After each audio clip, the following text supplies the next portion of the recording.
Bagamat pumirma ng malaking kontrata itong si Fox sa Spurs sa loob ng 4 na taon ay hindi pa rin po maigagarantiya na siya'y magtatagal long term sa San Antonio Spurs. Ayon kay Sam Amick ay posible rin po siyang pakawalan ng Spurs management dahil kay Dylan Harper. Ayon sa mga rival executive nitong San Antonio Spurs, itong si Harper ay masyadong magaling para mag-coming off the bench sa kanilang kupunan.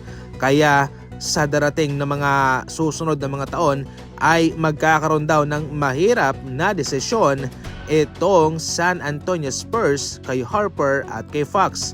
Hindi rin naman po ito maganda para sa kanilang pinansyal sapagkat lalaki at lalaki itong kanilang ipapasahod kay Dylan Harper. Siyempre sila ipapasok sa first and second apron katulad ng Boston Celtics na puwersang magpakawala ng mga veteranong players. Hanggang 2029, 2030 pa itong kontrata ni De'Aaron Fox. Pwede pa naman siyang mapakinabangan nitong San Antonio Spurs. Pero hindi talaga maiiwasan na darating talagang panahon kung saan maghihiwalay ang kanilang landas. Sa ngayon, positibo lang muna, mag-focus lang muna itong si Fox sa kanilang kasalukuyang ginagawa sa conference finals dahil ang mga gantong usapin ay magpapadistract lamang para sa kanila.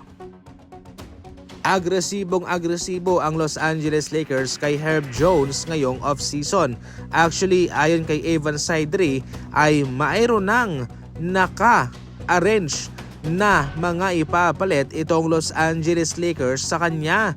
Ang package nito ay mayroong nilalaman na Jared Vanderbilt, Dalton Knecht at mga draft capital. Mahirap tong tanggihan sapagkat malaking bagay na itong mga draft capital na ito, and at the same time ay mayroon silang dalawang mga batang players na matatanggap. Actually, para mo na rin hinati itong sa Herb Jones, yung opensa at yung depensa. Nagagawa kasi nitong si Herb Jones kung ano ang nagagawa ni na Dalton Knecht at Vanderbilt at mas magaling pa siya. Pero eventually kung maganda itong mga draft asset na ito na kanilang may papadala ay posible rin pong umuo itong Pelicans. Sa ngayon ng Pelicans ay meron silang mga batang prospect na mga magagaling, si Lively at si Fierce, na syempre doon sila magfo-focus muna.